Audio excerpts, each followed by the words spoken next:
The November 2025 monthly school board meeting of the Florence County School District 3 Board of Trustees is now called to order. In accordance with the South Carolina Code of Laws 1976, Section 30-4-809D as amended, the following have been notified of the time, date, place, and agenda of this meeting. Morning News, Lake City Shopper, WBTW, WPDE, and WMBF. This agenda is also posted on the Florence County School District 3 website. Madam Secretary. All board members are present. At this time, we ask that you please silence all electronic devices and please stand as our interim superintendent, Ms. Casey Fagan, will come before our pledge of allegiance and moment of silence. Good evening. Good evening. Please remember all of our district family, especially those that have experienced recent loss.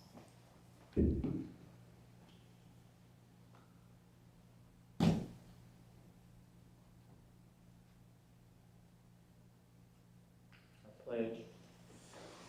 Pledge allegiance to the flag of the United States of America and to the republic for which it stands, one nation, under God, indivisible, with liberty and justice for all. You may be seated.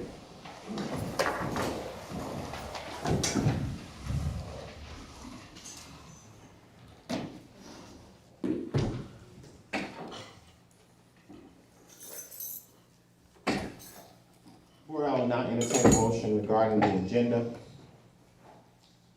I'll make a motion to approve the agenda. Second. I have a motion by Ms. Rebecca Yates and a second by Ms. Mary Thomas. Is there any discussion? None being noted, all in favor to approve the agenda say aye. Aye. Any opposed? The motion carries. Board, I will now entertain a motion regarding the consent agenda. Mr. Chair, I move that we accept the consent agenda. Second. I have a motion by Ms. Rutha Frierson and a second by Ms. Maddie Thomas. Is there any discussion? None being noted, all in favor to approve the consent agenda say aye. Aye. Any opposed?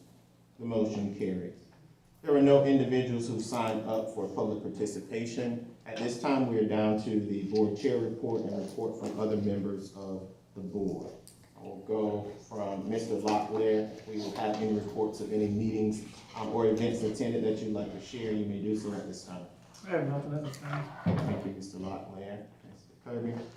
I attended Scranton Elementary to trunk or treat. I think they had 60 cars there. It was a big turnout.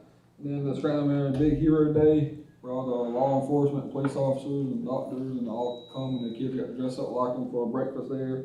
Then I went to the high school track for reading under the lights, and it was one of the coldest nights we had, I think. And it still was a big, big turnout for even in cold weather, so it was great. Thank you so much, Mr. Kirby. Mr. McKnight.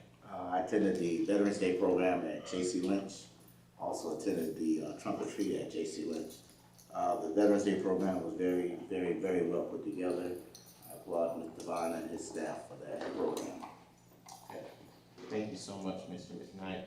Ms. Yates. I have no report for this one. Thank you. Ms. Frierson. All I want to say is Oklahoma. Who saw it? Who saw the play? I'll tell you, if you missed it, you missed a treat. Our children are on their way to Hollywood. Yeah. Yeah. So it was really, really, really good. Huh? Sorry, Mr. Chair. Sorry. Okay. Anyway, Oklahoma, it was fantastic, and to all who put it together, thank y'all so much. And our students, they were just professional. Thank you so much. Ms. Morris. I had a chance to visit Main Street Elementary, invitation from Ms. Kimiana Hannah for their hero breakfast they had. And it was very well organized, and to see all the heroes, parents being heroes, our veterans, our first responders, and all. And Bishop Major was the speaker. I could not stay to hear what he spoke about, but what I attended was it was very well put together. Also, I had a chance to visit J.C. Lynch to visit the alternative school. Mr. Devine gave me a walkthrough of going to the alternative school there, and also, from there, I went to the high school to visit the alternative school there. And I wanna thank Mr. Devine and thank Mr. Cook too, the principals that walked with me and, excuse me, was very, giving me information about the alternative school and also the teachers that was in the classroom at J.C. Lynch. When I talked to Mr. Pinckney, who is over the Innovative, I think I'm saying it right, program, and some of the things that he told me, it was just overwhelming, of how our children is improving, and he had the data for that. I asked him to come to this meeting to do a presentation. He said that he was gonna be here, but then I found out from him yesterday that, things was changed, not because of him, things was changed, but I wish he was here so the board could hear how he's doing, not only him and the staff, Mr. Cooks and all of them are doing a wonderful job with that program. And those are the schools that I visit. Thank you, Ms. Morris. Dr. Mims? Well, so I guess what I could say is I attended the last board meeting on the phone and then watched part of it on YouTube because my phone connection wasn't good. I was in Turkey. And this is what I will have to say from that experience. Our technology has improved enough, there are Teams meetings, there are Zoom calls, that we should no longer just have a board member, if they're gonna be counted as present, on the phone, because you really cannot participate well on the phone. So I think we need to look at whether we can do Zoom or Teams or something for the person that's not actually present. Because when I actually got on YouTube, I saw how much better that was. Of course, I couldn't speak, but when I was just on the phone, I really couldn't, I just couldn't participate well. And like I said, I know technology's improved, so I don't know, Brian, can you look at that, or? Yes, ma'am, we'll take a look at it. I mean, I don't know what other school boards are doing with it, but I'll it's ask around. it's got to be better than just being on the phone. Well, the problem is integrating it with this board that has the I got you. presentation, so I'll have to, maybe talk to Noah and see if we can't come up with a solution for that. Okay. I'm glad to. We're back to Ms. Frierson. She has something additional she wants to share. I just want to say to the board, make sure you look at the legislative advocacy, the handbook, because you all need, all of us need to look at the resolutions. I'm voting, and I want to make sure my one vote counts, so we need to discuss anything if you have a question. Okay. Thank you so much, Ms. Frierson. At this time, we are down to the Mr. Brown, Chairman Brown, I would like a point of privilege, please. Go ahead. Good evening, everyone.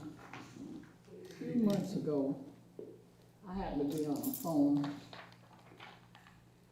and this person was talking about recruiting people to come to this board with their own points of view. Now, when I signed up to come to this board, I came for the children.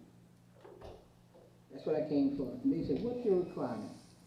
Superintendent, hiring the superintendent, budget, and policy. You tell me nothing else about that. That was the three things I was supposed to do. I do not visit the schools because that's a superintendent job.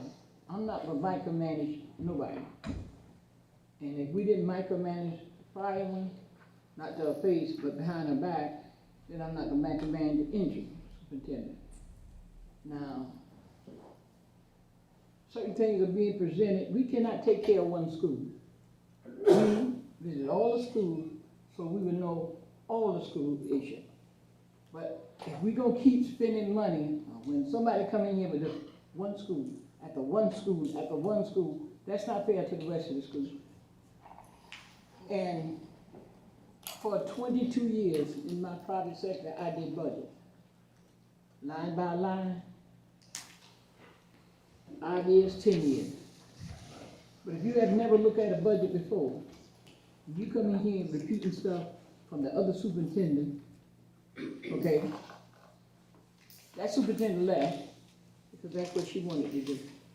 we put an interim superintendent in. There was 5 of us voted for her. If you got a problem with the interim superintendent, then you come to us, because we put her in office. That's who put her in office. I'm not gonna micromanage her either. Now, either we gonna look out for these children and stop every time we look up, every time you stop them from doing their job, 3 or 4 hours to take away, to do things.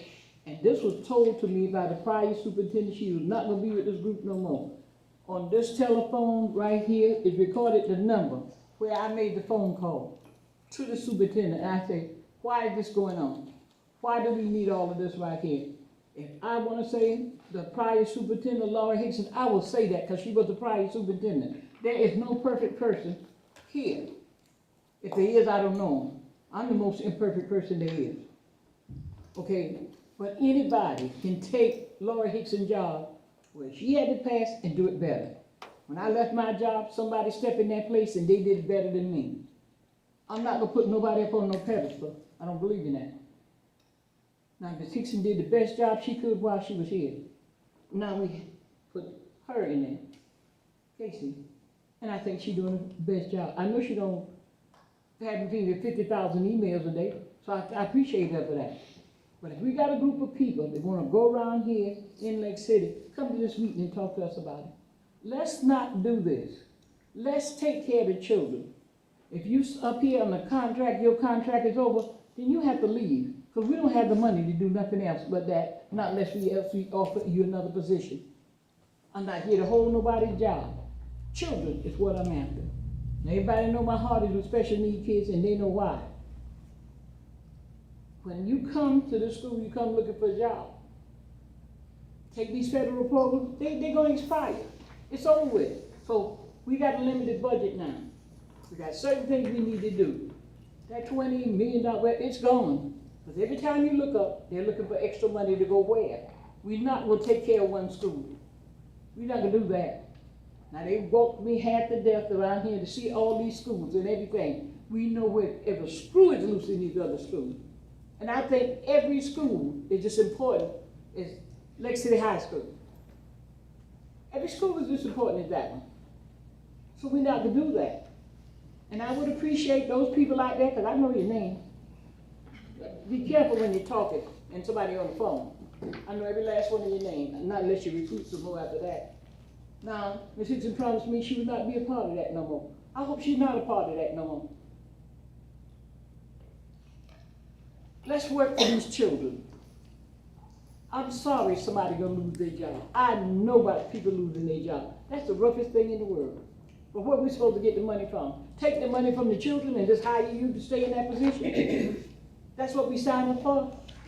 Superintendent, policy, what's the third one I say? Everybody know what I say. Budget. That's what we do, line by line. And I only been here 5 years, I go line by line.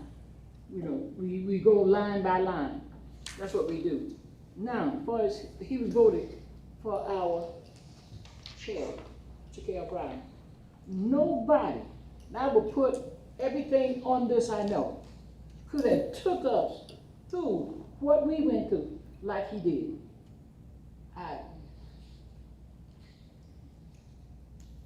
I know this. This is not me and Chakelle, but I know what Chakelle could do. That's why every year I say I make a motion for him to be chair. So he's the chair. Let the chair run the school board. Give him the same respect. Just because he's 30 years old, don't mean he don't deserve the same respect as me. If I was sitting in there, what age got to do with it? He occupied the position of chair, and that demands respect. But nobody, and I heard somebody say that, could have done what this young man did and took us through this process of getting a superintendent. I'll stake everything on that I know that he was the best person for this job. And everybody up here knows it. And he deserved respect. I didn't say you had to like him. You don't have to like nobody.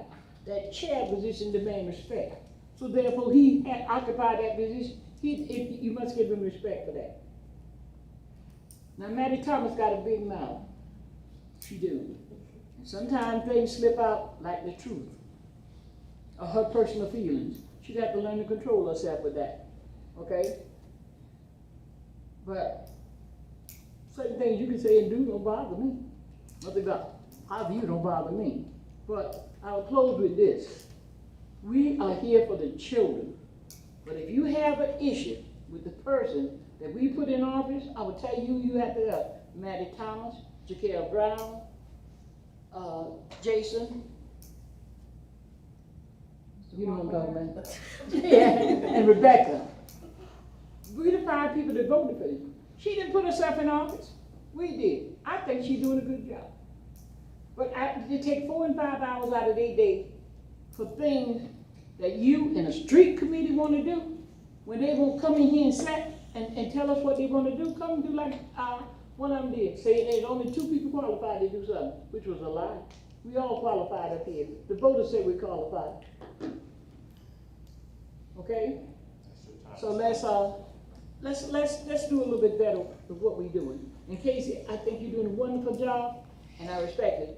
Chairman Brown, I think you did an excellent job to take us through what we did. Thank you. At this time, we're down to the superintendent search for the selection. The board members were provided with ballots, and these are the results of the ballots.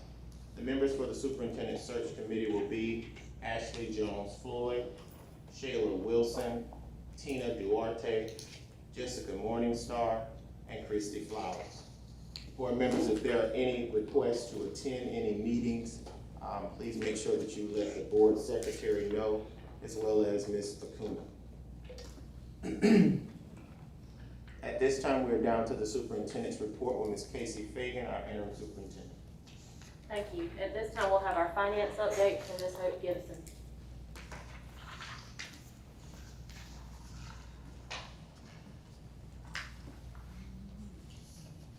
Good evening, everyone. Good evening to the chair and all other board members. I'm here to present to you our November board meeting finance updates.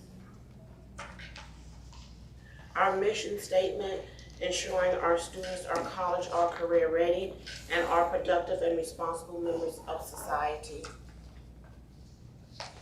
Our 2025-2026 district goals: number 1, to improve the academic success of all students. Number 2, to ensure the safety of all district schools, officers, students, and staff.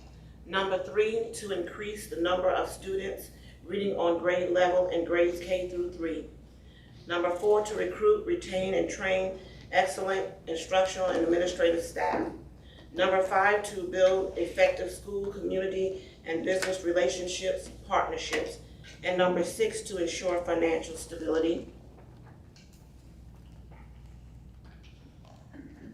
The general fund reports, they're linked to the board agenda and also posted on the Florence County School District 3 website. The general fund approved budget for fiscal year 2025-2026 was $35,646,811. This is the general fund by object.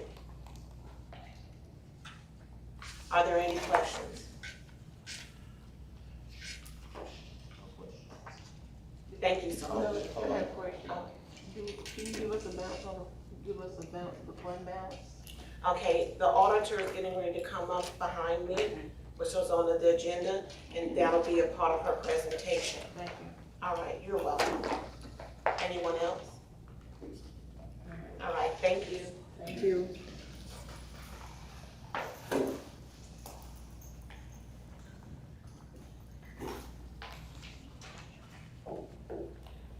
I'll come back up pretty quick. This is our auditor, Miss Adrian, and she's with Malden and Jenkins. Okay? And she'll present our audit. Thank you. I appreciate you guys having us today, board and chairperson. Like you said, my name is Adrian Berg. We do the audit for the school district. We have a presentation today, but I'd first like to preface this with saying what you're seeing and what you guys got in your board packet is actually a draft.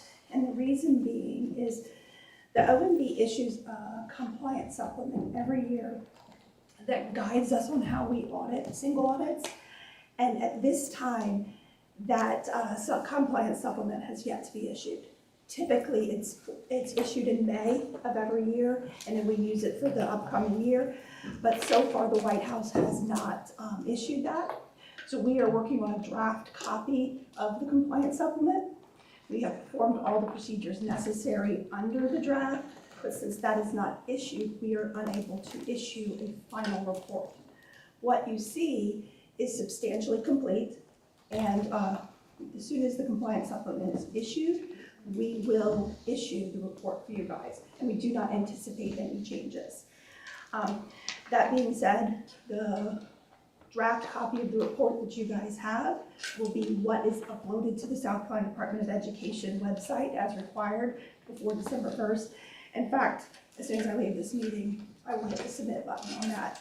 And your large supplement, that's another required document by the Department of Education, will be uploaded as well. Those two items will meet the requirements for the December 1st deadline, even though they are in draft form. So I just wanted to make you guys aware of that. As you will see in some of the presentations, we didn't say we issued a report, we say we will issue a report. So just wanted to put that out there Are first. we supposed to be able to pull this up on our, You should have a copy linked in your, You should, you may need to refresh your screen. We had to change the link.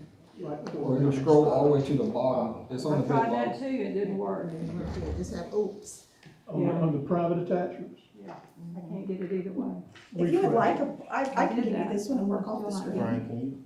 It says oops. It just says oops. Now back out. You'll open it. Yeah. Okay, you. I was logged in. I just logged out. Log back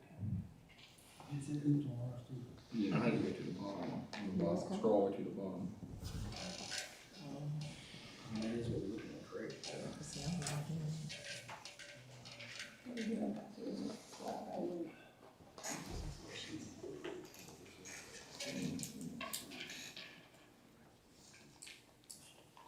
Okay, thank you. Mine came up on. You got yours? Yeah. I went to the bottom, just waiting.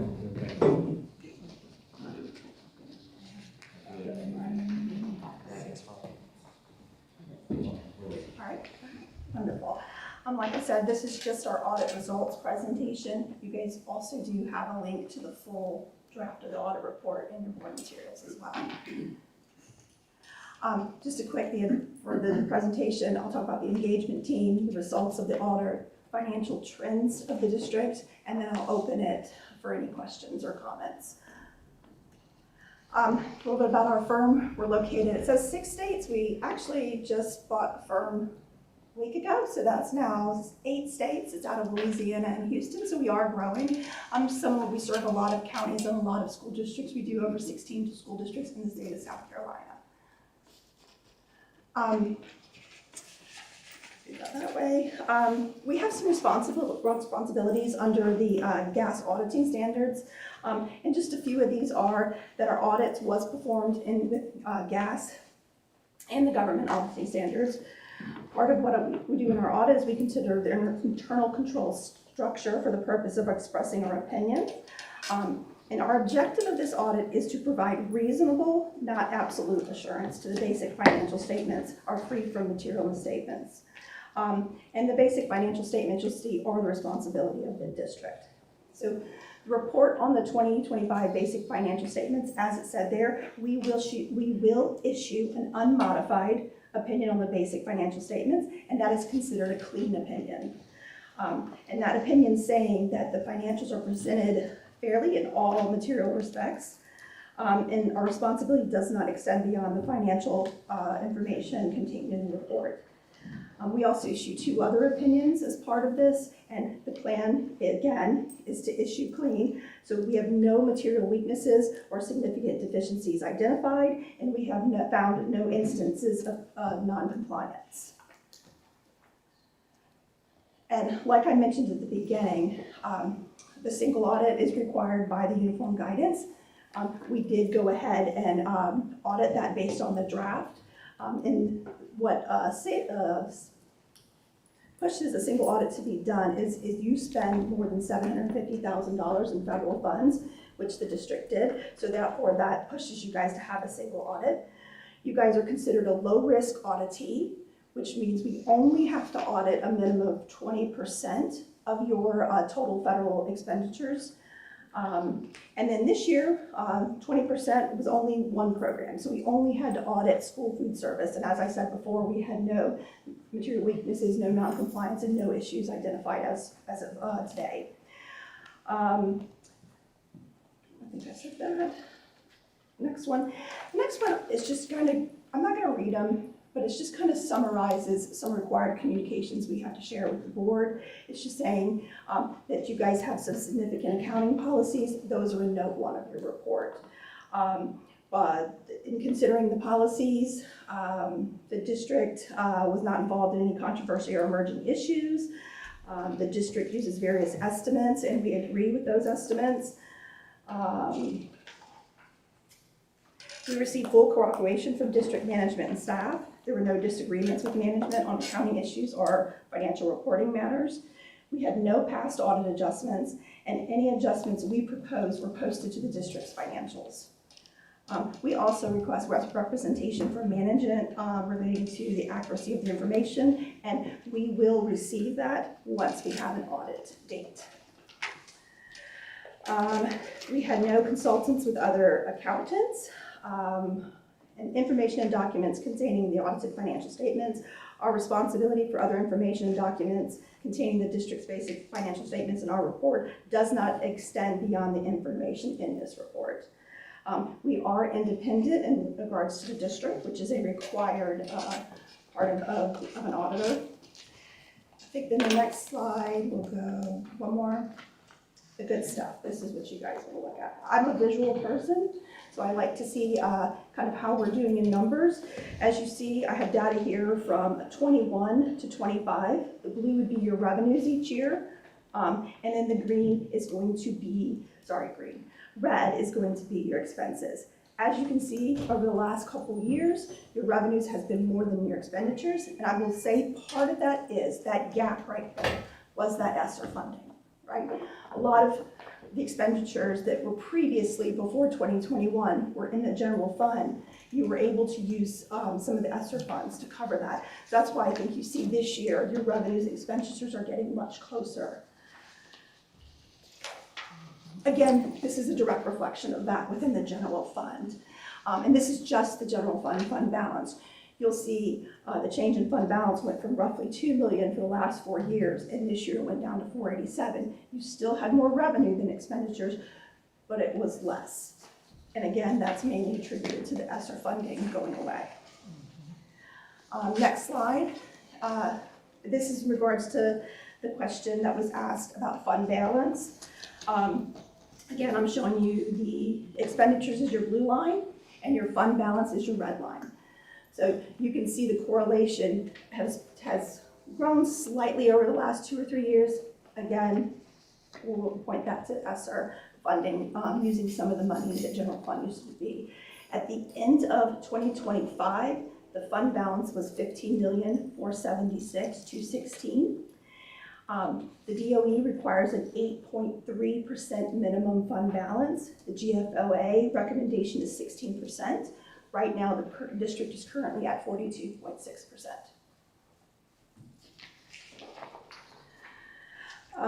We did have a new GASB pronouncement that came out this year related to compensated absences. The district evaluated it, and there were no changes to the statements in relation to how we report or how the district reports compensated absences. The last slide right here, I just want to point this out. We do free client CPE. Board members and district staff, finance staff are available for that. We talk about various things. We talk about new pronouncements coming out, how to handle it. They go over debt, they go over budgeting. There's various topics that we go over, and then it's free, it's online, it's through a Zoom meeting. If you guys are interested in it, in your packet, there'll be an email down there. You guys are welcome to reach out to the partner on the job as well as Paige, who handles all the corresponding for that. Again, they get a lot of knowledge that would be helpful to board members. So I want to extend the invitation to you guys as well. And finally, I'm just gonna leave it open to you to see if you guys have any questions.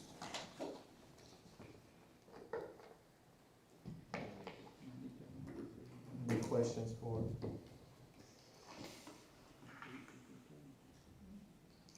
Thank you. Thank you so much. I do want to thank the interim superintendent and Hope. They did a fantastic job in getting us what we needed.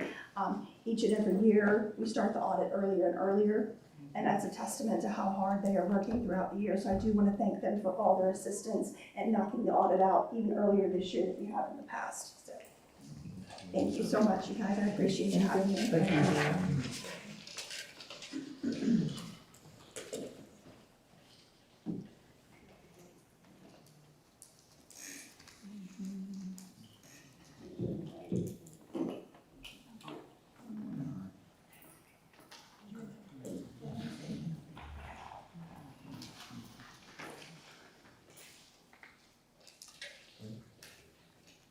So, Mr. Brown, we would need a vote to accept the draft audit.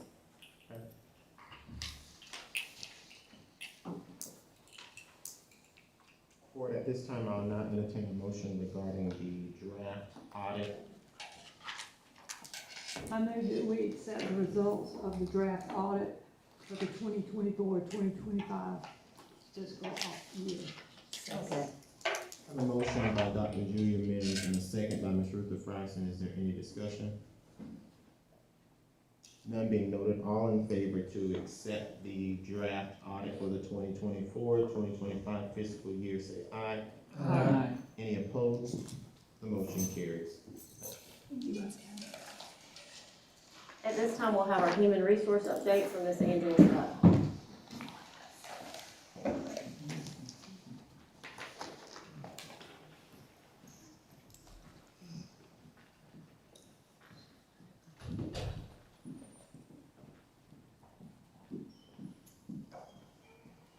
Good evening, everyone. Our personnel report for November of 2025.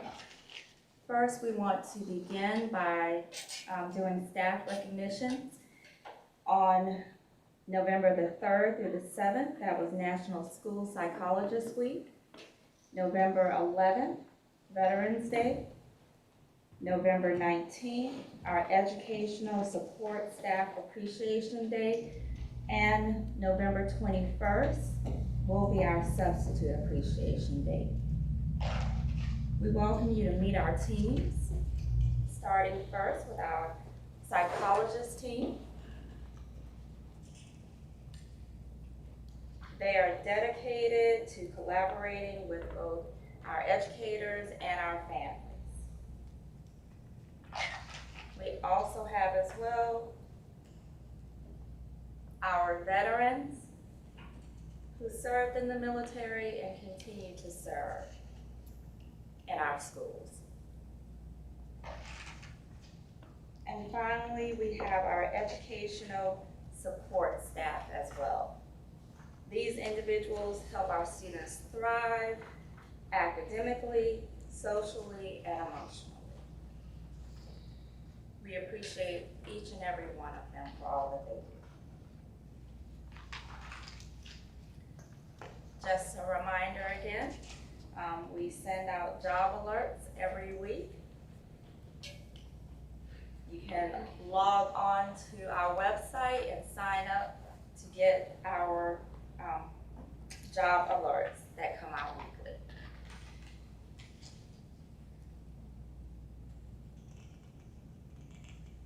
Tonight we're presenting to you concerning our sick leave bank program, which was passed during our October meeting. As an administrative rule, we needed to redesign the forms for donating sick leave and also for requesting the use of sick leave.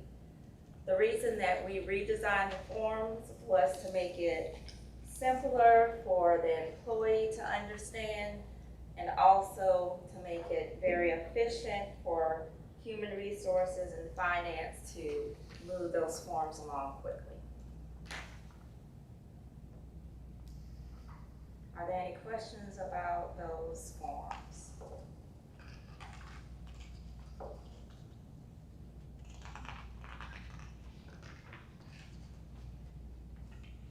We're also presenting as well concerning staff vacations and holidays.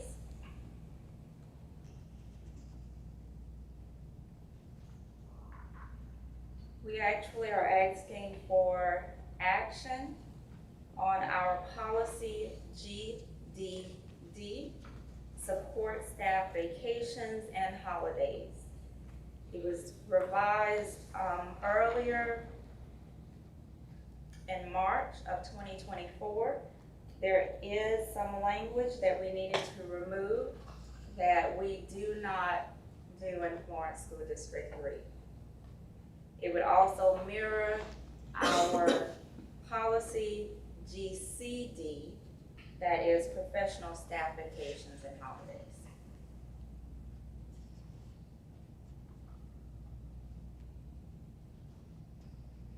Are there any questions?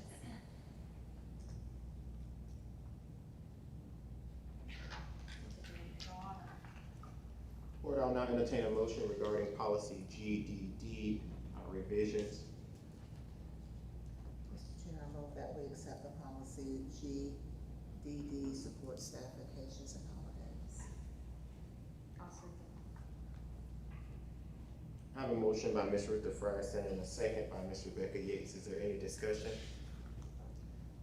None being noted, all in favor to approve policy revisions for policy GDD, support staff vacations and holidays, say aye. Aye. Any opposed? The motion passes. Thank you. Thank you. We're also presenting to you tonight as well an administrative rule, GCD-R, concerning vacation leave for 240-day professional staff. It is noted in our policies that they would receive 10 days of vacation for the current year if they had worked at least 80% during the previous year. This administrative rule also has prorated amounts that are there as well. So for instance, if an employee works for the full year, 240 to 234 days, they would receive the full 10 days versus if they worked 198 days to 192 days, they would receive 4 days.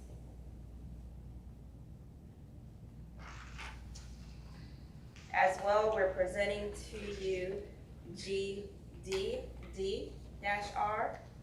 which would be our support staff vacations and holidays, and it mirrors our administrative rule for GCD-R.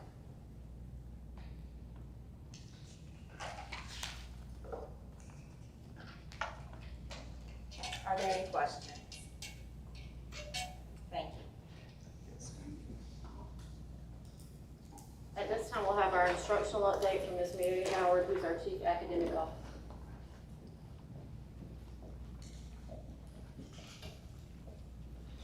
Good evening, board chair and board members. Good evening. Our instructional updates for November.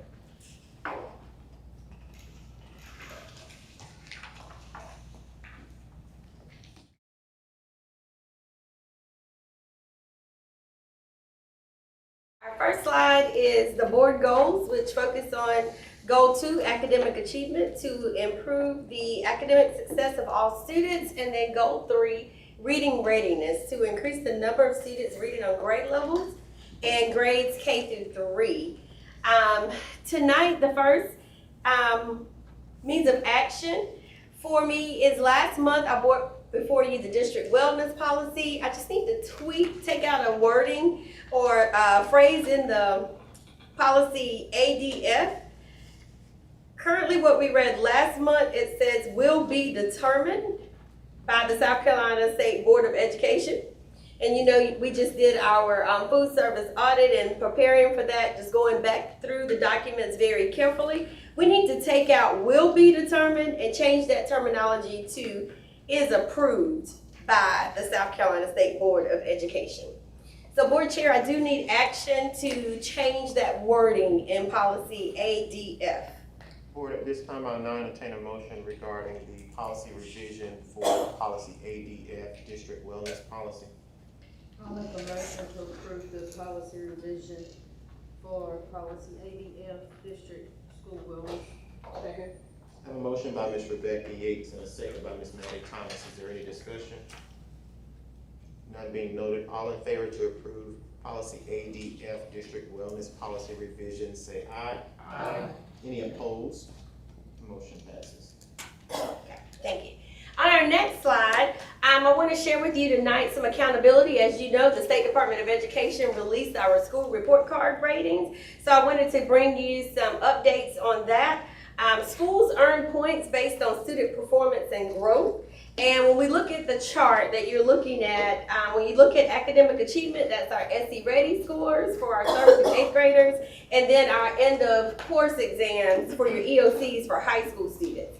That student progress is your growth points, and then preparing for success comes from our science and social studies assessments.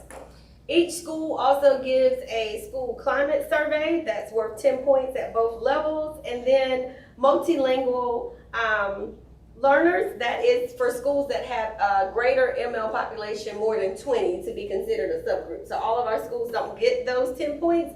When schools don't receive those 10 points, they filter back in at the top under academic achievement. And then the 3 at the bottom are your high school ratings for grad rate, high school success, student success, and college and career readiness. That high school student success rate is tracking students who are on track for graduation within 4 years. So they're tracking the number of credits kids are earning each year, including an ELA and a math, so English and a math for each year. And then the bottom box shows you point-wise, and that box will be relevant on the next slide when we look at how many points each school actually received, and then our overall ratings. I am happy to announce that all of our elementary schools are average. 2 of our schools showed significant increase in points, and that was J.C. Lynch and also Olanta. But all schools in elementary are average in that rating. So we are very proud of that. We were able to move 2 of our below average schools up to average. So I would like to give them a round of applause.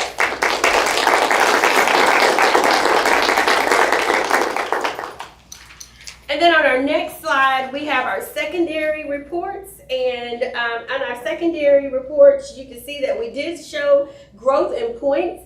Our J. Paul High School actually increased the level, going from average to good. And our middle school remained average. We also have 2 schools who are below average, and that is Dr. Ronald E. McNair, which also increased in points, only 1 point from getting over to average. So we're working there to make some tweaks so that we can get that 1 point, more than 1 point is what we really want, for our next report card. And then Lake City High School also moved a category from unsatisfactory to below average. We had significant growth in our grad rate, so we want to give Lake City High School a round of applause, and J. Paul. Next steps, we will be meeting with schools. We will be doing deep data dives, looking at where we are, what we can tweak, what do we need to do better to make sure that we are still in the right place with our PD plan that we currently have on track, to make sure that we are seeing the gains. This slide talks about underperforming schools in the state of South Carolina. All schools who are below average have to submit a turnaround plan. And so the 2 schools for Dr. Ronald E. McNair and Lake City High School will do a public meeting explaining the school's ratings to all stakeholders, and then also get input on a turnaround plan. We will bring those draft plans to you on the December board meeting for approval. We'll just look at the things that we're currently doing, any tweaks that need to be made, and then we'll give we'll bring that to you next month. All right, on our next slide, we are also, even though we're really excited, it's almost Thanksgiving break, we are also doing winter benchmark testing. We have our Mastery Connect, and remember that is our standards-based assessments that we give 3rd through 8th grade. Then we also have our other district assessments for the DRA, which is that developmental reading assessment, and then ERLA, those are the reading ones for, you gonna get me?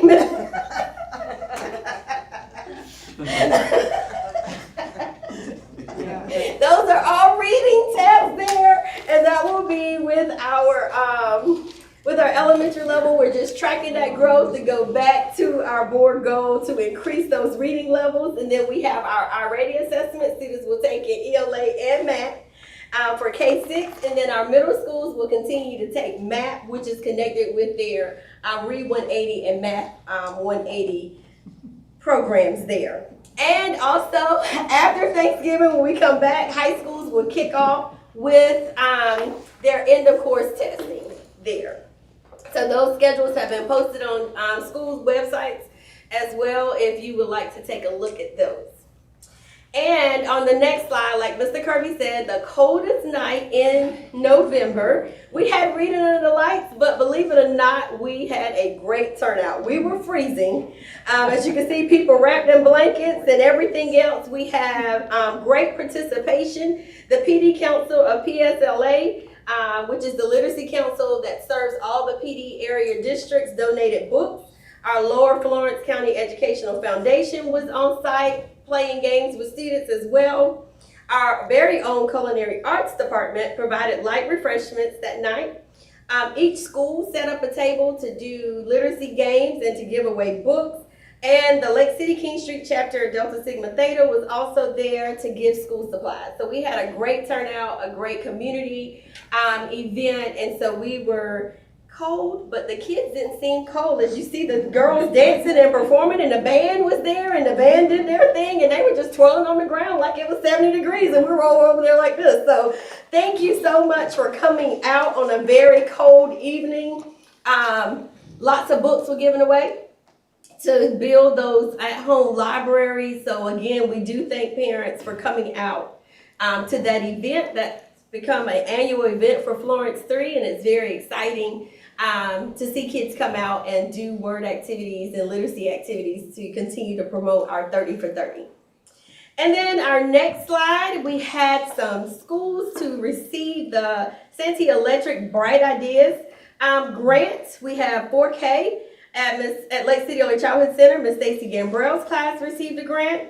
Lake City High School's department for special ed with Miss Deborah Winters and Miss Melissa Barr. And then at Olanta, they received 2 grants, a 5K grant with Miss Ashley Bonilla, and Dr. Ray is doing a grant there. He wasn't here for his picture that day, but we wanted to make sure that they were recognized, and thank you for continuing to write grants to support your initiatives in your building. And upcoming events, please save the date for December 5th is our Arbor Day program. It will be at J. Paul this year, and we'll be starting at 9:30. We will love to have you there. We have lots of artwork to show off and literacy materials that students have made, some raps and songs and parodies and some poetry. So please come out and enjoy our Arbor Day program with us on December the 5th. Next week is Thanksgiving break, and then of course when we return, we will pick back up with our testing schedule. If you have any questions about instructional updates? Thank you. All right, at this time, I'm going to ask Mr. Ned Blake. He's going to come and do an update on our alternative school Innovate programs. Ms. Paula mentioned those earlier, so I will turn it over to him. All right, good evening, board chair, members of the board.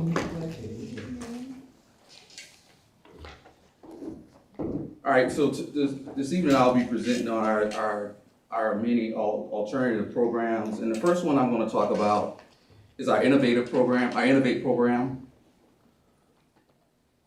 And just to let you know, the mission of our School of Innovation is to accelerate and ensure the educational success of overage and/or undercredited scholars. Just some of the goals that we created with this model was to decrease the number of students dropping out of high school. You've heard the term chronic absenteeism. That's when students miss more than 10% of their school year. And that's one of the goals. Many of these students, that was one of their main issues, missing school. In addition to that, we had empowering our scholars to graduate on time. As you are aware, our students, and we're judged as a school and a district by our on-time graduation rate. Also, this to ensure that our students leave college or career ready. That's a key component in which is focused on within our district as well as our state and our nation, providing our students with opportunities for internships that lead to employment, and reinforcing the social and emotional well-being of our scholars. In addition to that, this also ensuring that they obtain certification in various career clusters. Some of the strategies, one of our main strategies we utilize is to ensure that they work at their own pace. Many of these students have struggled traditionally with the traditional educational model, but with our state-approved Edgenuity courses, students have the opportunity to work at their own pace, and they have received much success within this endeavor. Also, this providing content-specific tutors for our scholars as they need it within the program, also aligning their career goals with CTE courses where applicable. And we're fortunate that our students have that opportunity because we're connected to our CTE program on our campus. Also, building partnerships with local businesses, providing local work-based learning opportunities for our scholars. And one of the things is also ensuring that we have personal advocates for each one of our scholars in the program. And we also mentioned earlier about social-emotional support. We're making sure that each of our students will receive counseling services through partnerships with Stepping Stones, Hope Health, and/or PD Mental Health. That's one of the things we're doing. Continued support, just to highlight continued support. And we have a lot of support that's given towards our students. First of all, administration. We have 2 assistant administrators that's housed at Lake City High School. We have the principal of Lake City High School, J. Paul, Ron McNear. We have a number of folks that are part of these students' progress. Also, counseling services I shared earlier. We have Stepping Stones, Hope Health, and PD Mental Health. They are part of that partnership. We also have our transition support specialist, in which he serves, and he works with those kids as well. So that's just a big umbrella that we place around those students, because those kids they need that safety net. So we make sure that we have a number of folks that support those students. Also, tutoring is making sure students have an opportunity for one-on-one with certified teachers. In addition to that, making sure that we have offered incentives for our students for progress made. And a lot of times it's not about just making the honor roll. One of my favorite award I've seen us present is our strivers. Those are students who may have never done well in classes, but they're working extremely hard to earn credits. So that's really my favorite award of all, just seeing them celebrate. And you can tell some of them may say, I've never received an award before. But one thing I've noticed is that students love receiving awards more than anything.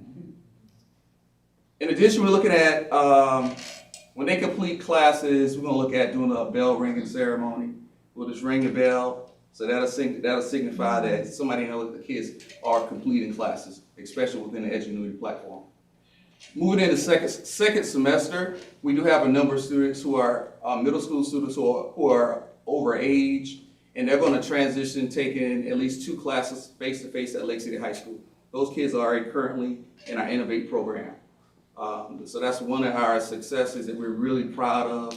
Next semester, some of those students will transition to taking face-to-face courses. And then we'll continue with our career exploration and as well as field trips. This current enrollment, we have 7 middle school students on site. One student did transition to virtual on site due to request from their parent. We have, I'll say 25 plus students on the Lake City High School campus that is served from within the Innovate program. And I'll just say this, from time to time, I know Lake City High School comes to our assistant administrator, Ms. Richelle, and asks to just check in on some students who need an additional push to graduation. And that's one of the things that has really And I mean, it's really benefited our students. Just having that additional person that gives them that additional push. I was speaking with Ms. Rochelle earlier today. We were talking about one student, and she said, "Oh, Mr. Blake, I'm already on it." And that's one thing I'll say. She is already on it. She knows everything about these kids. We really appreciate that. Last year, we were excited. We celebrated 13 students who were working within our Innovate program graduated with their high school diploma. And we truly believe that without these additional supports, many of them wouldn't have made it. I assure you of that. It was a lot of effort, tears, some tough love, and all that being shown to ensure that they graduate on time. So we're really excited about that. All right, Panther Pride, I'm gonna talk also about our alternative programs. These are students that were assigned to the alternative program, more likely due to hearings and some infractions that led to hearings. Panther Pride is our youngest program. Those are students in grades K through 6. We currently have 11 students in that program. And I'll say that number has changed a little bit. We had 4 kids that went back this past week, so that number is actually 7. But we currently don't have any students in grades K through 3 that's in that program. And I just want to say publicly that our goal is not to place kids in alternative programs. And sometimes it's a need, but the goal is to ensure that they remain in their traditional setting. I just want to make sure I share that. In addition to that, all of those students are receiving some sort of mental health counseling through Stepping Stones or PD Mental Health. And as well, they have follow-up with our transition support specialist. Mr. Jerry State follows up weekly with all of these students. He goes out to all of our schools within our district to ensure that there is some sort of follow-up when they transition back to their home school. And another thing is our goal is to ensure that they don't come back to the alternative setting. That's a goal. All right, our middle school and high school students, currently we have 4 students that are on site in our middle school alternative program, and that's our Panther Reset, reaching educational successes by engaging transformations. And in grades 9 through 12, we have 6 students who are currently on site. In addition to that, like I shared earlier, we have weekly transition support that's provided to those students to ensure that they have follow-up. In our virtual program, we currently have 11 students in grades 7 and 8. And these students were assigned on an administrative hearing. And in grades 9 through 12, we have 12 students that were assigned. And we have 15 students that were placed also through an application process over the summer. I just want to make sure I share also our virtual program fall under our alternative programs. And just some goals, and I'm not going to read everything on these goals, but just to let you know, within our alternative program, we submit goals to the South Carolina State Department of Education annually. And our first goal is to improve student academic achievement. That's our #1 goal. We want to make sure, even though they're in an alternative setting, that we still provide academic opportunities for our students. All right, goal number 2, to be able to identify and reduce barriers that inhibit their educational and social behavior development as measured by receiving less discipline referrals. Our goal is to reset the students, and I said that earlier. Our goal is to reset them and provide opportunities for them to understand how to navigate when situations come before them. That's one of our goals. And goal number 3 is to improve attendance for students assigned for truancy. We don't typically have a ton of kids assigned for truancy, but from time to time we do have students who are assigned to the alternative program for students. And tonight I do want to talk about a proposal. So there is a need to relocate the middle and high school level programs to one campus to improve efficiency and cohesiveness. And the proposed change would allow both middle and high school students, as well as the virtual program, to be housed in one central location. So currently, our middle school Panther Academy students and the virtual office is housed at the tutoring center adjacent to J. Paul Trueluck Magnet School. Our proposal is that our middle school Panther Academy and virtual school be housed at Lake City High School's campus. They will be housed in the mobile classrooms closest to the gymnasium, and both Innovate and high school Panther Academy classes are currently being housed in those classrooms already. And so all programs will be housed in one area, one central area. Now, just some of the benefits of this proposal happening, this transition happening. One campus of cohesive procedures, protocols, expectations being implemented. And it's making students are placed at the forefront of what we do, making sure that we have one PBIS program. We ensure that we bring back our guest speakers. That's one of the things that we've done in the past. We had guest speakers. We want to make sure it'll be a whole lot easier asking a guest speaker to come to one location as opposed to maybe two.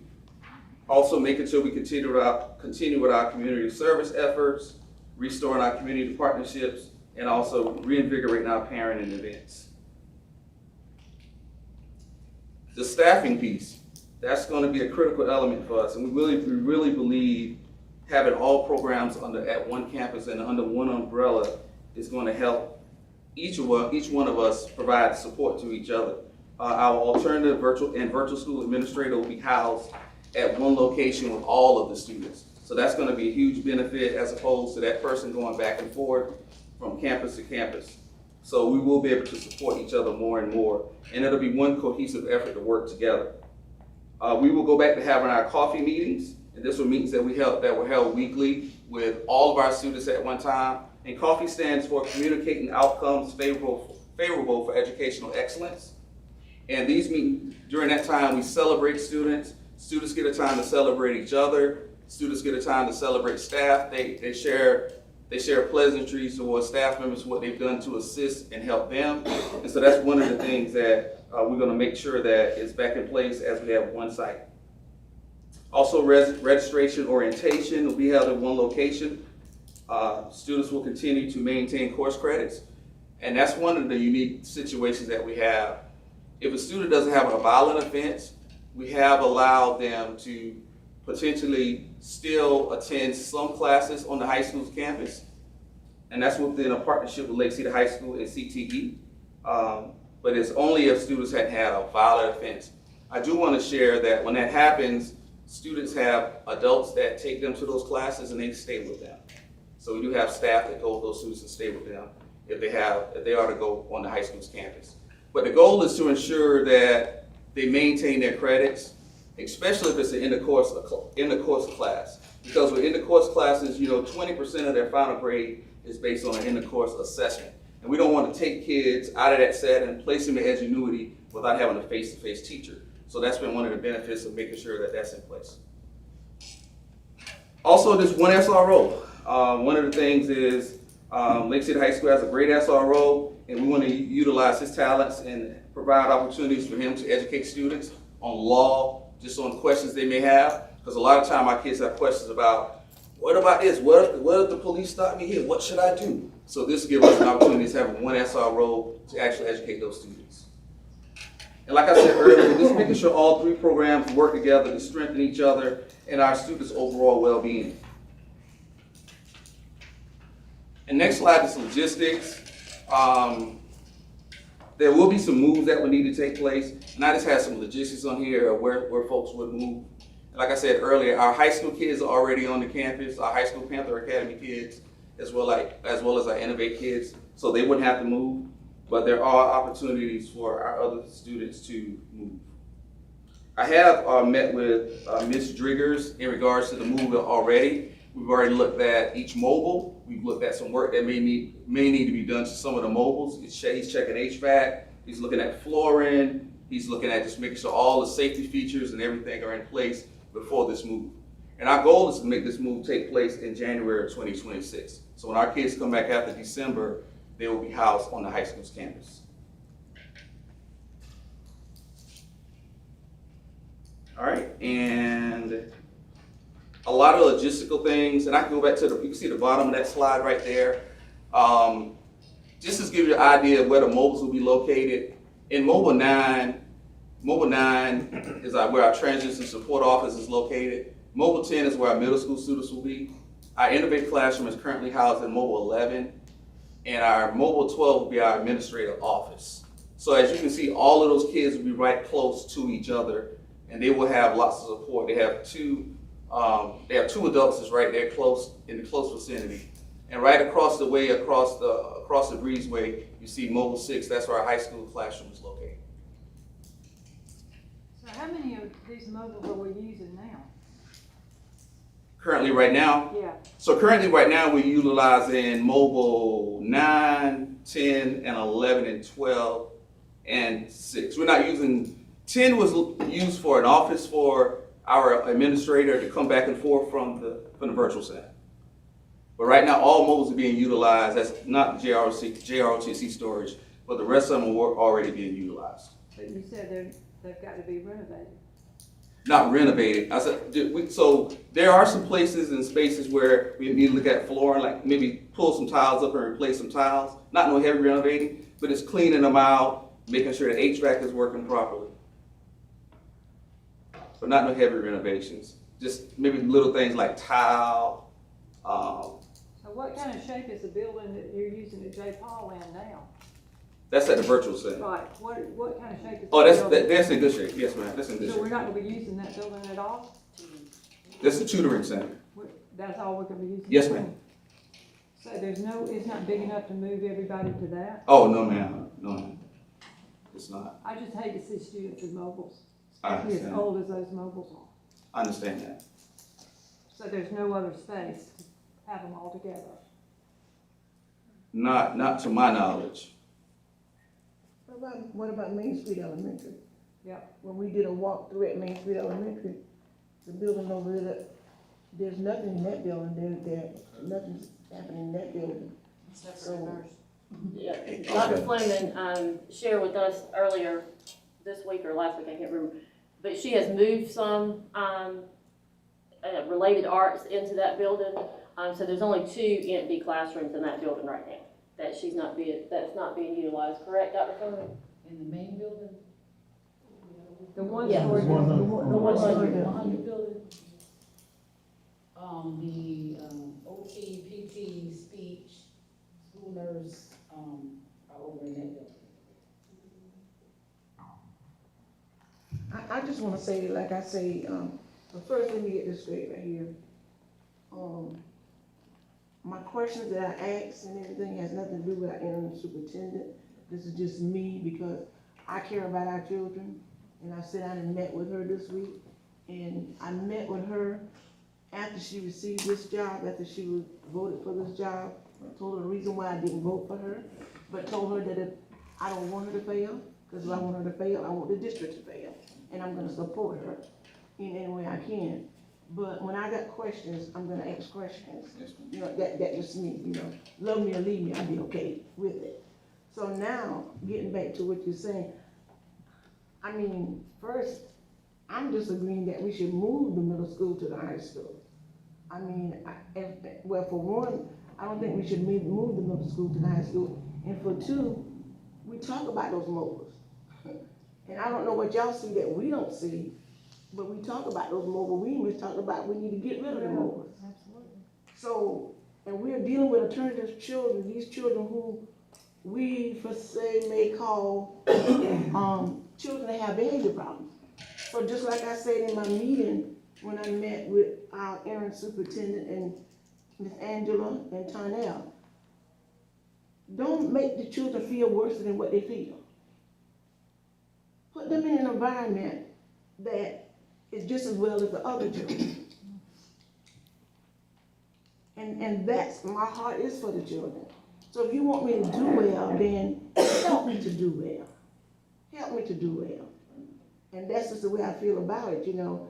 And moving them to the high school, I'm like this, if it's not broken, then what are we trying to fix? I mean, they're at mobiles, they're in the mobiles at J. Paul, right? No, they're in the tutoring center. They're in the tutoring center. Yes, ma'am. Okay, and you can't house them all there. Oh, no, ma'am. It's not big Okay, enough. but I still say Main Street Elementary, not unless they got a lot of artwork that they put over there since we left. And the building is well kept. It's well kept and look good, and you know, this is the way I feel about that situation. So are you not getting rid of any employees by doing that? No, ma'am, we're not getting rid of any employees, no, ma'am. One of the concerns is that we have one administrator, Mr. Ed Brogdon handles all of those programs, and currently he's going back and forth between the programs, so having them on one location would be beneficial. where we don't have to worry about, But people isn't going that back what and Mr. forth. State and Mr. Pinckney do? Don't Well- they go from one school to another? Yeah, so what happens is, I'll say this, so an administrator role, their job is to make sure the operation and management take place within those programs. And so I'll just say like, a person like Mr. State's job is not to make sure that takes place like on that campus.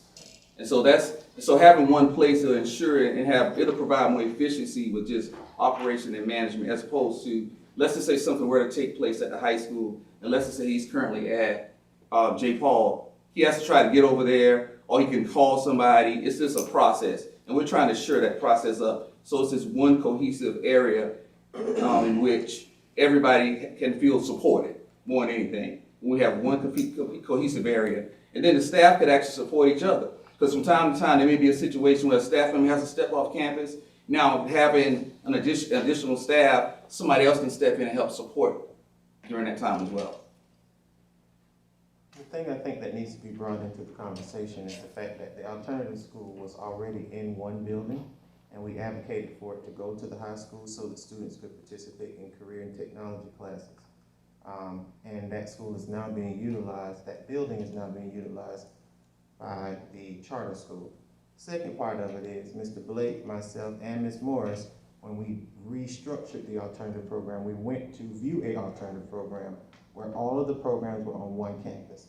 We were encouraged that it's important to make sure that if we're going to structure our alternative program in that way, they need to be in the same building. So when we split it, we did it wrong. I understand all that, but my point go back to the mobiles. Yeah.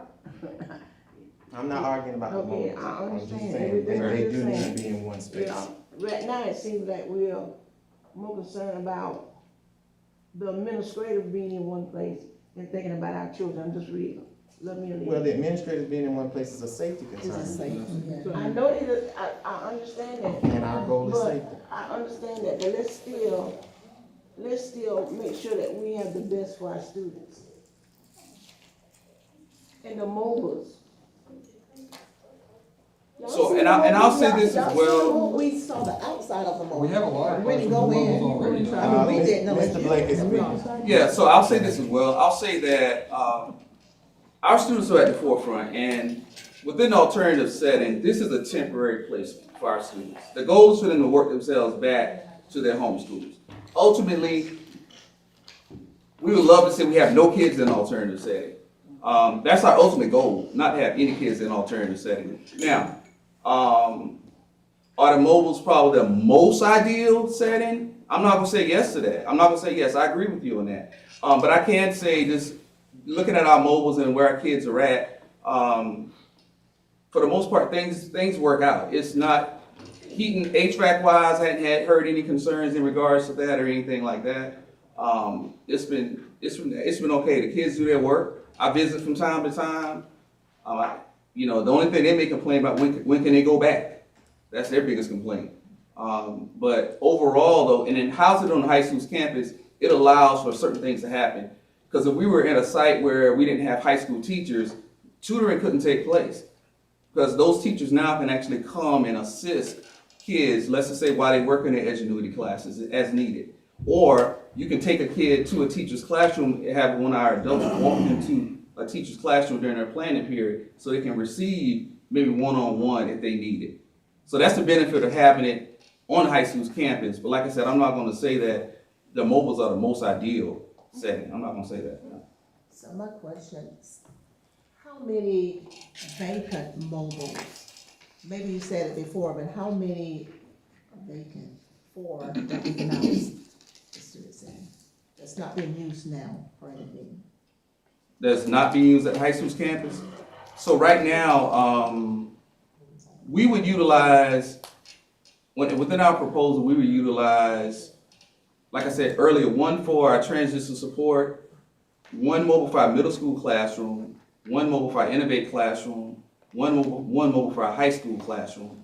Now, we do have some additional staff members that we utilize some other mobiles on the high school's campus because our two folks who are our office staff and our some tutors, and our special ed classroom, our special ed teachers who also are part of the program, who work certain hours during the week, they also would have a mobile as well. But overall, it's only, student-wise, it's only four mobiles that will be utilized. But it was some additional mobiles on the high school's campus that we viewed and we went through just to see whether or not they were a possibility, I guess I would say. So we still have empty mobiles on the high school campus? Yes, ma'am. Yes, ma'am. So will it take much to improve them? So, as I met with Mr. Driggers, they're operational for sure. There are some cosmetic things that need to be done inside. We did notice that, and so we identified some of those areas, and he assured us that they can be completed before students will have to move in January. I don't have a problem with it because, safety, the administrator can be there. And, for the programs that you're saying, will be right there at one site. So I don't think it's, a step down, for the children, because we don't plan for them to stay there. Hopefully they don't have to go back there. We transition through to, back to where they belong, right? They're homeschooled, yes ma'am. And that's the ultimate goal. Right. And the goal is to deter them from wanting to be there. And when they come, most of the middle high school students, they don't want to go back. They'll say, oh, I'm never going back there. And it's really because of the socialization piece. They miss their friends. That's usually why, but that's the goal. Well, if they don't want to never go on the back, that's an incentive right there. If they don't ever want to go back, but sometimes we have to use what we got, like I spoke about earlier. I We guess don't my have money for question certain is, things, so I guess we're gonna have to utilize it. You say he assured you that all this cosmetic stuff will be ready? Yes ma'am, inside the classroom, yes ma'am. Thank you. I guess I have this question, our enrollment at all the schools is down from where it was, say, 5 years ago. We don't have empty classrooms in other, at the high school that aren't being used in the building itself. I just don't really understand it. With the enrollment having decreased like it has, why we don't have empty classrooms. And we may have some empty classrooms, but one of the things is we're wanting to keep Keep all of them together so we I don't know, have but- that many. But couldn't you see how many empty classrooms you have and get them together? So you could use them in a building and we could not use these mobiles? Is that not possible? I mean, that may be something we can look into, but the idea is that we don't want them, our alternative kids, we do want them away from the general setting. And by policy, with the alternative program, we have to make sure that they're not in the midst of the middle general I population. get what you're Yes, saying, ma'am. but it seems like there's a part of the high school that could be cordoned off. I don't know how many empty classrooms we have. Mr. Cook?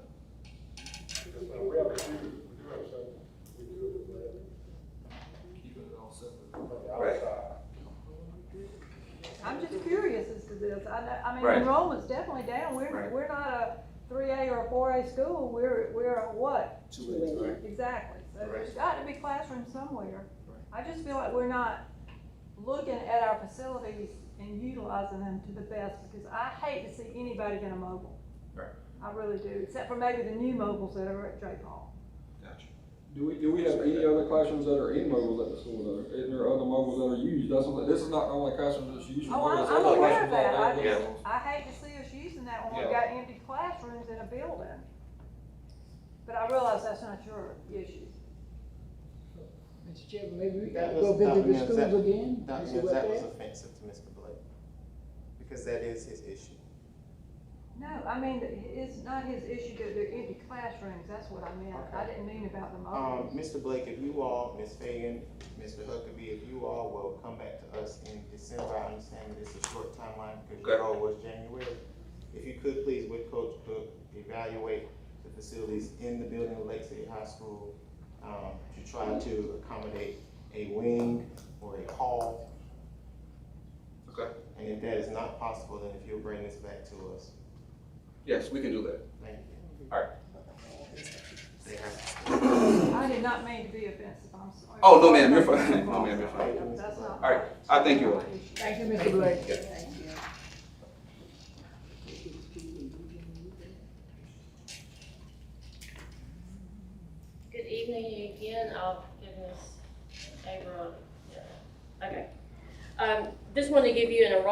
update, not a lot of change from, last month, and the number you have here on the screen is 2633. Actually, when I checked it yesterday afternoon, we were up 1 student, so it's 2634. And again, compared to the 135th day report last year, that's a difference of 113 students. One request that we need to make is that currently our May board meeting is scheduled for May 21st. That is also the date of Jay Paul's graduation. And moving it the week before that, that runs into Florence Darlington Tech's graduation. So we're requesting to move the May board meeting from May 21st to that next Thursday, which would be May 28th, and that way it doesn't interfere with any graduation. Board, I'll now entertain a motion regarding moving the May 2026 board meeting from May 21st to May 28th. Mr. Chair, I move that we change the date to May 28th. Second. I have a motion by Ms. Ruther Frierson and a second by Mr. Jason Kirby. Is there any discussion? None being noted, all in favor to move the May 2026 board meeting from May 21st to May 28th, say aye. Aye. Any opposed? The motion passes. Ms. Frierson mentioned this earlier about the legislative updates, and I'm going to talk about one thing in particular. On the 5th of this month, the South Carolina School Board Association did a webinar. I know Ms. Frierson was on there because I saw her name, where they talked about some of the recommendations that were made based on the funding model that is currently in place. So we're going to talk about some of those. You also have a copy of the update there at your seat as well. So back in 22-23, the funding model for schools was changed. And now we have what's called state aid to classrooms. It is no longer based on a per pupil allocation. It is based on a teacher-student ratio. And that is currently 11.2 students per 1 teacher. And they base the teacher salary at master's plus 12 years. So currently that's $77,879 for salary and fringe. So just kind of letting you know where we are currently. Last year, there was a big controversy, if you remember, about charter school funding versus traditional funding. And there were some changes made because the virtual charter schools were at a 0.65 weighting, and that was eventually changed to 0.5.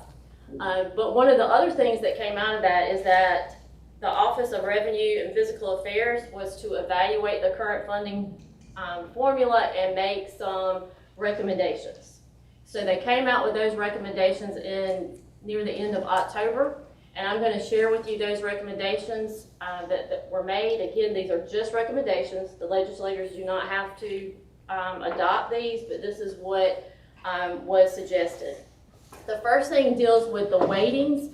Currently, we have different weightings for different students, whether a child receives disability, if the child has a disability, they are coded with a different weighting versus the base Kate receives different, and in the current model, there's about 20 different weightings, all right? They are suggesting that be reduced to 3, and you can see those 3 listed there. One of the things that they are also proposing is that currently the base for a K-12 student is 1.0. They are suggesting changing that to 1.1, which would increase that for the base students. The students with disability is currently 2.6, and poverty is 0.5. So they're basically saying, let's keep these 3 weightings and let's keep those last 2 at the same that they currently are. Currently, career and technology students receive a additional weighting, and one of the concerns was that funding for CAPE programs, particularly for equipment that is needed in CAPE programs, they are proposing that we do, that the state do a change with that, and that 0.2 weighting that we currently have an additional for CTE students, they want to base it on the average daily membership of how many CTE students you have, and then put that into a category for CTE equipment. Okay, again, recommendation, don't know if that will change.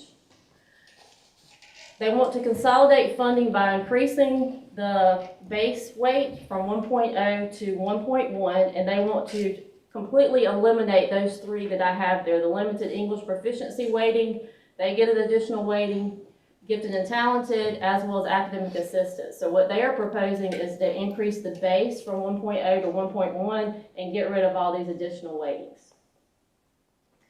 Also, the big topic last year was the allocated funding for charter schools.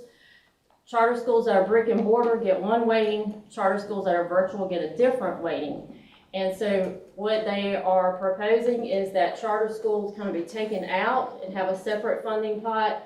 And that way you're not kind of competing the traditional with the charter schools for funding. The next one, this is something that they are proposing basically stay the same. Currently on the funding model, 25% is local match. So for traditional districts, 75% comes from the state, 25% comes from local revenue. Since charter schools don't have the tax base, then they get 100% of their funding from the state. So that proposal is actually not a change. The next change is to distribute all funding through the formula. That way it takes into consideration the local property tax wealth as far as allocating the resources. And they are proposing that we change, or that they change, the ratio for teacher to student from 11.2 to 10.95. So that means less students ratio. They're hoping that that would make the allocations more stable year to year. The next one is distribute state health insurance funding to districts through the formula. By doing it through the formula, that does take into account the index of tax paying ability. Currently, it's separate. They are also proposing that it be based on the prior year student count so that there's some consistency with districts and districts can plan better. Currently, what they do is they look at your 45th day enrollment, they look at your 135th day enrollment and make adjustments if needed if you've gone up or down. The complaint is that come January, we get a cut, usually. This is hopefully trying to prevent that. So at least if you're gonna get a cut the following year, you have more time to plan for that cut and make sure that your budget that you've built everything on isn't suddenly cut January and you have to make lots of adjustments. The next proposal deals with the hold harmless. This is in place to help districts that are not increasing in enrollment. Currently, they base it on the 21-22 school year, and they're wanting to move that up to either the 25 or 26 school year, which would, again, help with those districts that may have decreased funding based on decrease in population. And then one of the major concerns is that districts are not coding everything correctly. So when you have a lot of different weights, the possibility of an error is more likely. So they are saying that if they decrease the number of weights and then work with districts to make sure that people have the coding correctly, that this would improve the state formula as well. So those are the proposed changes for the state funding model. Again, these were made in October. They're going to be given to the legislators and they'll have to decide which ones they're going to accept. Are they going to accept all of them or are they not going to accept any of them and keep the formula as is right now? So that's the big thing, is the formula for funding. Some other things that came up last year, didn't go all the way through, but are back up for discussion this year, is the state health plan option for school board members. Another one is the paid parental leave. That's House Bill 3645. They are wanting to extend it from 6 weeks to 12 weeks. That is a concern for, even the school board association talked about this because having a teacher out for 12 weeks could be very detrimental to students. But that is something that will be discussed again this year. Immunization requirements, that has come up. They're looking at possibly decreasing some of the requirements for school-age children. Again, we'll see where that goes. House Bill 3974, there's a bill about the applied behavior analysis, which we refer to it as ABA, allowing them to provide direct services within the schools. We currently have some ABA therapists that come in and work with some of our special needs kids, but this would actually allow them to come in even if they are not necessarily contracted with the district to provide those services if they're receiving them outside. We also have House Bill 3802. This expands those that attend charter schools, governor schools, or homeschool their rights to participate in extracurricular activities at the district. Currently, students can participate, but they're wanting to expand that even more and what they're allowed to participate in. Just so that you will know, we have 3 homeschool students currently that are participating in our district, whether it's a theater class. We have one, I think, in the firefighter class. So there are certain, if it's a CAPE class or if it's those arts classes, they can participate in even if they're a homeschool student, and they're wanting to expand that a little bit more. Senate Bill 416 wants to change the expulsion requirement for students. They want to add that word knowingly. So right now it stands that if you bring a firearm on campus, you're supposed to be expelled for a calendar year. They want to add knowingly brought a weapon on campus. So we'll see where that goes. So House Bill 3258 is looking at the implementation of certain mobile panic alert systems, mainly those that teachers would wear like on the ID and they could press the button. It'll be interesting to see if they do pass this, are they going to pass the money along with that, because that is not a cheap thing to implement. And then the last one is 3831, saying that all schools must develop a cardiac emergency response plan. So these are just some that are coming back up this year, so I wanted to just kind of put on your radar, and they are discussed in the handout that you have at your table. So any questions about that?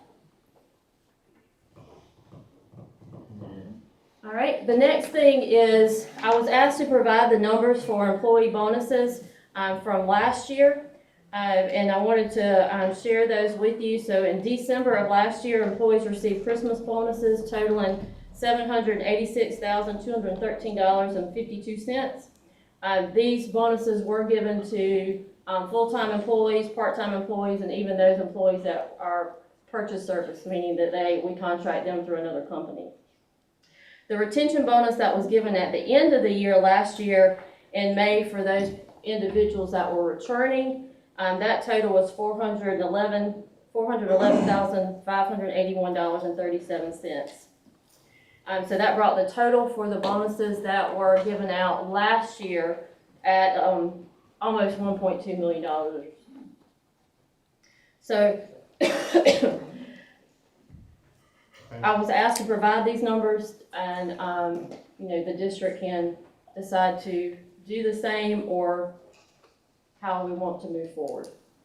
Thank you for that. Ms. Gibson, Ms. Morris asked you for the current balance of the fund balance. Can you provide that to us at this time?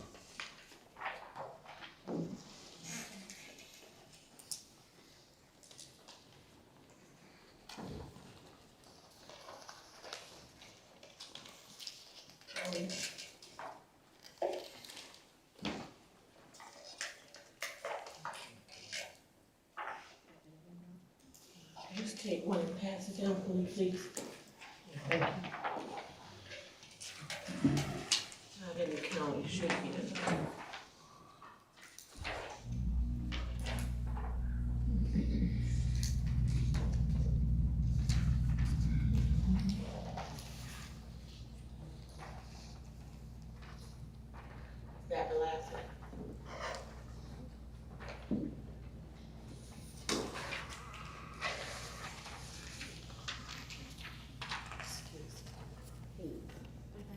All right, thank you.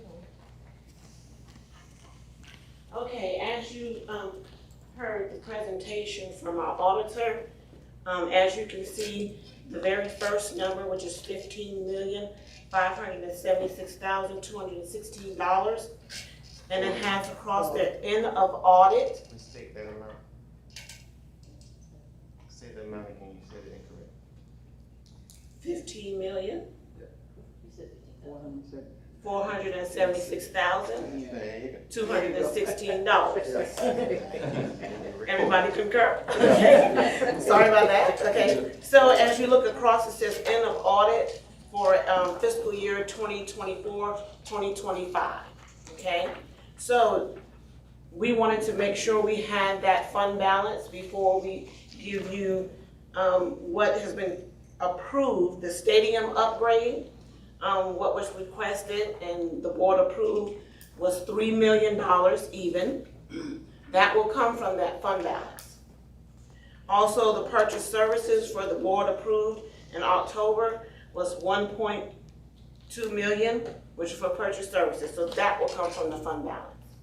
So now your fund balance as of today, right now, is $11,276,216.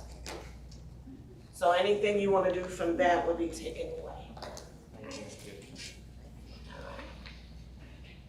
All right, board, is there any discussion? We know what is before us. It's a conversation of whether we would be providing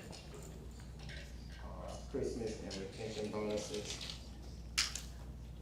We don't know for sure exactly how much that is. Yes, right here. That's what was last year. That was last year, we don't know for this year. Do you know?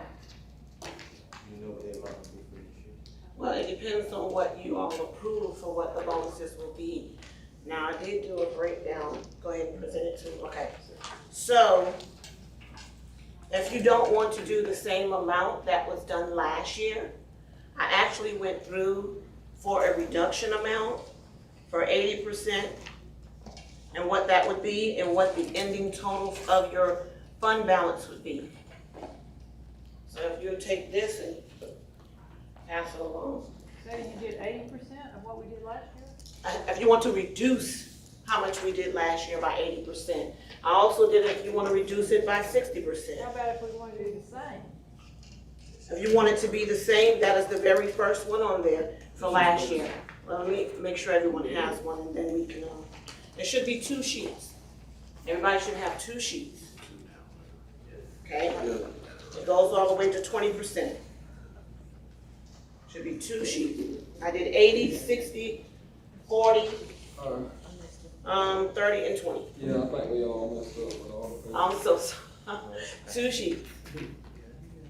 No, that's 50, I think I want to start from the beginning.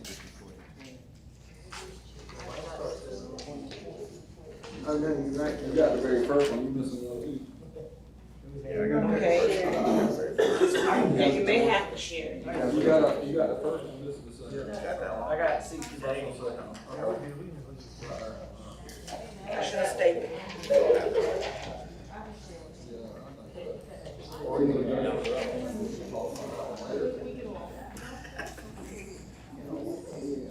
has it. You may have to share.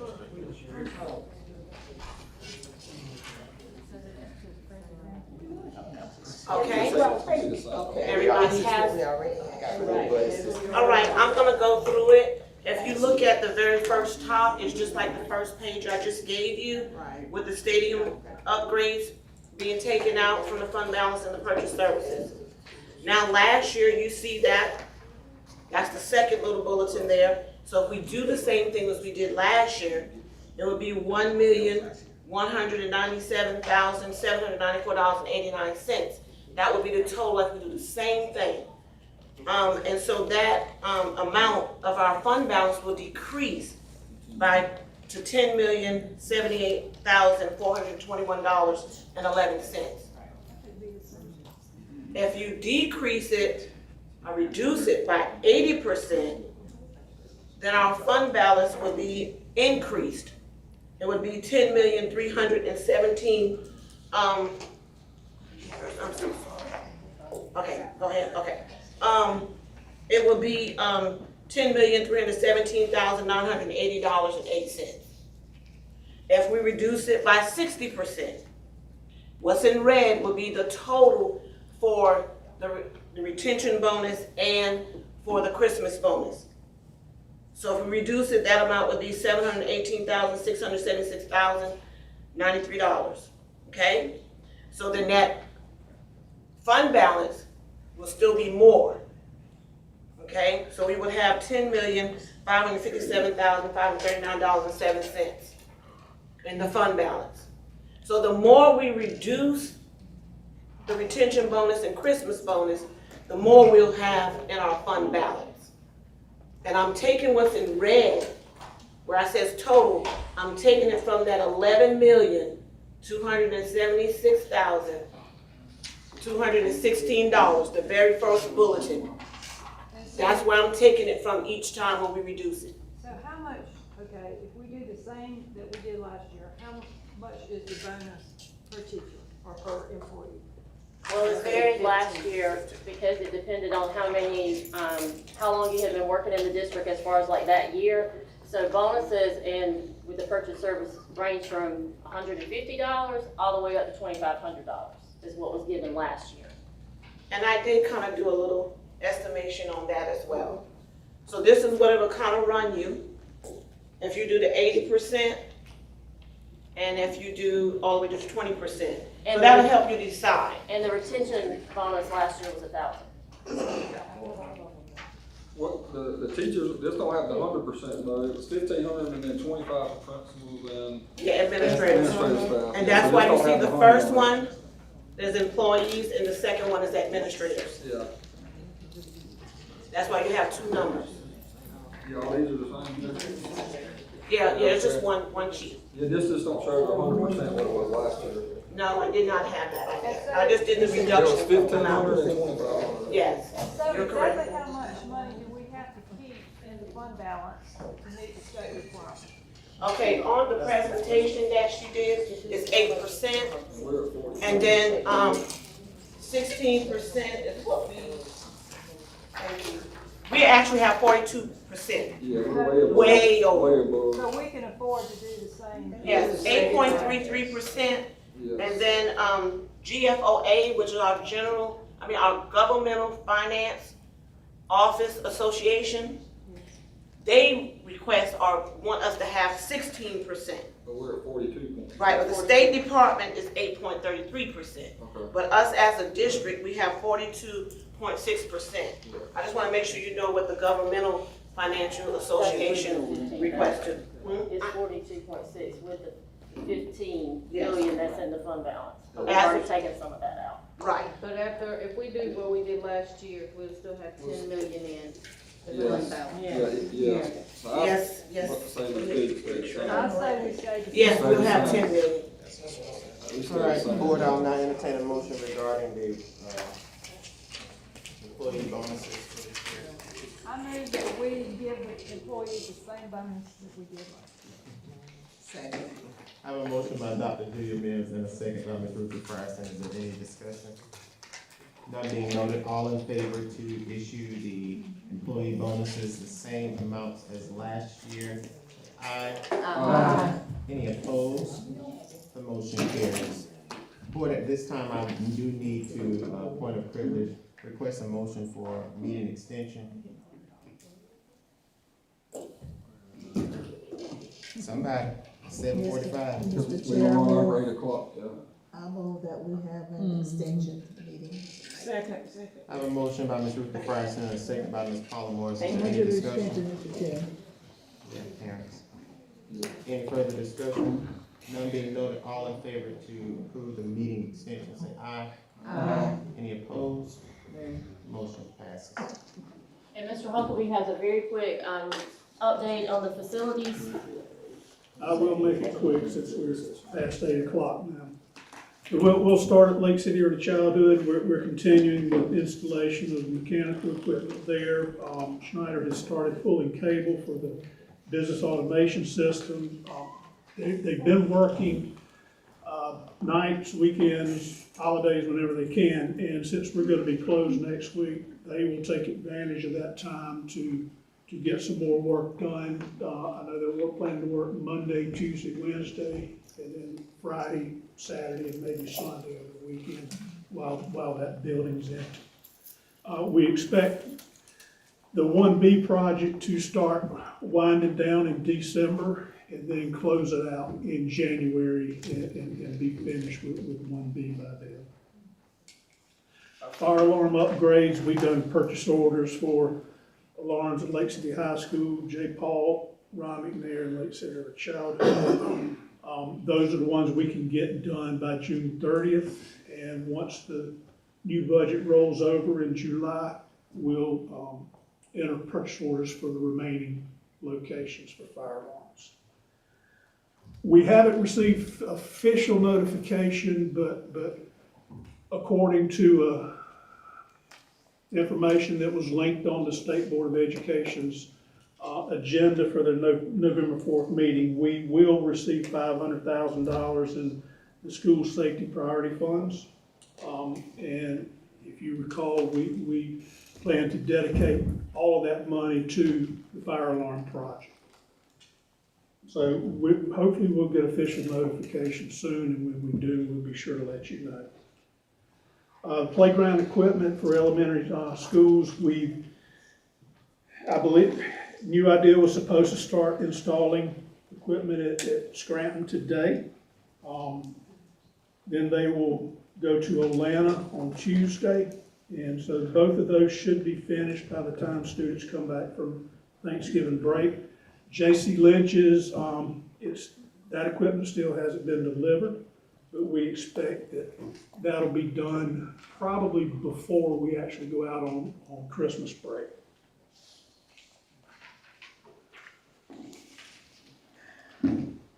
So on November 13th, we had a construction kickoff meeting for phase 2 with the team from Schneider Electric, Ms. Fagan, Ms. Gibson, Mr. Driggers, and myself.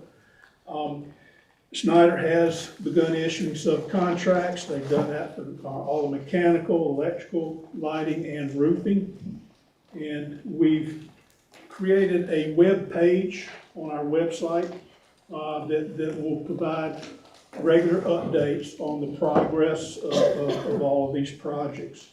They're also printing some banners that will go to each location, and it will list all of the projects scheduled for that location. So if you walk in a building, you can see what's going to be done at that particular building.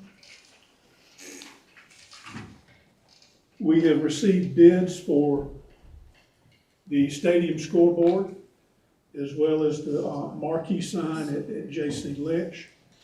The low bid was Signs Limited, which is right here in Lake City, and their combined bid for both of those came in a little bit less than what we were estimating for just the high school scoreboard, stadium scoreboard. So what we're proposing is to go ahead and add the J.C. Lynch marquee and do that at the same time, and you know, that way we still come in under budget by not quite $1,000 on that. We also received bids for HVAC services and repairs. That was awarded to Case Mechanical. If you'll recall, part of our plan is to use some of the special obligation bonds that are left over to purchase some barn units outside of what Schneider is doing, trying to stretch those dollars as much as we can. So we needed a contractor that could get those for us and install those at a reasonable price as well. And Case was the low bid on that. And then I've got you a screenshot of a spreadsheet Ms. Fagan, Mr. Driggers and I are working with, that kind of helps us see what's in progress, what money has been spent, what's still available. We'll share this with you every month at every board meeting, so you're kept up to date as well. And so what about the stadium? The stadium, the modular unit has been ordered. Mr. Cook, Coach Apicella, and Coach Estep were met today to pick out colors. Fieldhouse, it hasn't been put out for bid yet. We expect that it'll be out for bids in the next month or so. Well, and it'll be ready by next season? And that'll be to tear down the old one and replace it? Is that Correct. Together, tearing it down Correct. and putting a new one in? Correct. There are so many factors that go into construction, Dr. Mims, that's our goal. Yeah. I would have thought we would already be on it by now. We just approved it. I know, but we approved it so they could be on it by now. That was the rush, you recall. Well, we don't do, our architect's doing the bids, he's still working on the drawings. We spoke with him today, and we have expressed urgency. Good, thank you. Okay, any other questions? All right, thank you. Thanks for providing us with the update every month. Thank you, ma'am. And that concludes our report. Report, I'll now entertain a motion regarding executive session. Now, move that we exit from public session to go into executive session to discuss student disciplinary appeals, personnel matters, concerns, possible hiring, termination, resignation, placed on leave, or legal matters. I have a motion by Ms. Rutha Frierson and a second by Ms. Rebecca Yates. Is there any discussion? None being noted, all in favor to exit from open session and to enter into executive session to discuss student disciplinary appeals, personnel matters, concerns, possible hiring, termination, resignation, placed on leave, or potential legal matters, say aye. Aye. Any opposed? The motion passes.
Board, I'll now entertain a motion to exit from executive session and to reconvene into open session.